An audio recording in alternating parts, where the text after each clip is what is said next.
ఇట్లుండగా, ఇది మాట మీకు జ్ఞాపకం చేయాలి. 29వ వచనం 10వ హెబ్రీయులకు రాసినటువంటి పత్రిక. ఇట్లుండగా దేవుని కుమారుని పాదములతో త్రొక్కి తాను పరిశుద్ధపరచుటకు సాధనమైన నిబంధన రక్తమును అపవిత్రమైనదిగా ఎంచి కృపకు మూలమగు ఆత్మను తిరస్కరించేవాడు ఎంత ఎక్కువ దండనకు పాత్రుడిగా ఎంచబడునని మీకు తోచును. ఒకసారి కృప పొందిన తర్వాత నేను ఇష్టం వచ్చినట్టుగా బ్రతుకుతానంటే ఎలా కుదురుద్ది? ఎవరో ఒక ఆయన చెప్తున్నాడు, కృప ఉంది కాబట్టి సినిమాలు చూడొచ్చంట. ఏంటంటే అండి, కృప ఉంది కాబట్టి సినిమాలు చూడొచ్చంట, బూత్ మాటలు ఆడొచ్చంట, అబద్ధాలు ఆడొచ్చంట. ఆయన కృప అంతా ఆయన భరించేశాడు కదా.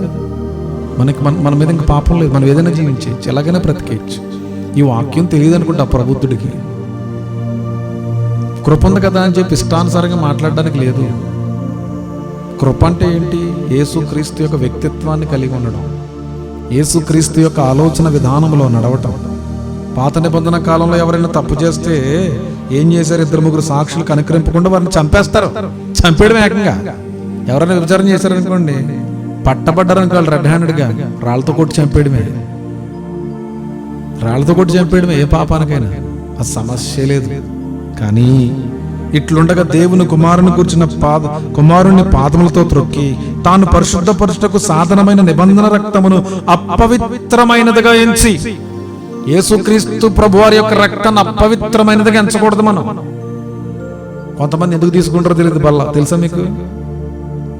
ప్రభు బల్ల అంటే ఆయన శరీరం రక్తాన్ని ఎందుకు తీసుకుంటారో తెలియదు. అసలు భయం కూడా ఉండదండి అనకూడదు. కానీ ఎలా పడతాలు తీసేసుకుంటే అలాగా? దాన్ని అపవిత్రమైనదిగా ఎంచుతున్నావు కాబట్టే కదా అది తాగి, అది తీసుకుని దాన్ని క్రీస్తు రక్తం అని, క్రీస్తు దేహం అని భావించి విశ్వసించి దాన్ని తీసుకుంటున్నప్పుడు దానికి తగినట్టుగా నీ జీవితాన్ని నువ్వు ప్రతిష్ఠించుకోవాలి. పరిశుద్ధాత్మ దేవుని సహాయాన్ని అడగాలి. మనం ఏం నీతిమంతులం కాదండి, మళ్ళీ చెప్తున్నాం, మన బలహీనమే. కానీ ఆత్మ సహాయం తీసుకోవాలి. అంతే తప్ప నేను ఈ నిబంధన రక్తాన్ని ఎట్టుంటే అపవిత్రపరచడం అంటే తాకుండా కింద పోసేయడం కాదు. నువ్వు దాన్ని ఎంత దండం పెట్టుకుని తాగినా, ఎంత మొక్కుకుని తాగినా, నీ జీవితంలో స్వనీతి ఏలుబడి చేస్తే నువ్వు సేవిస్తున్నటువంటి ఆ నిత్య రక్తం, పరిశుద్ధమైన రక్తం ఏమవుతుందంటే అండి, అపవిత్రమైనదిగా ఎంచబడుతుంది.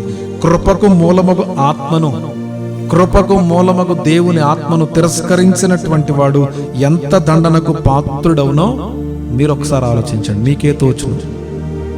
కృప పొందిన తర్వాత ఇష్టానుసారంగా బ్రతికేస్తాను, దేవుడు క్షమించాడు కాబట్టి నేను ఇష్టానుసారంగా మాట్లాడతాను అని అనుకోవద్దు. జాగ్రత్త, దాని దండన వేరేగా ఉంటుంది.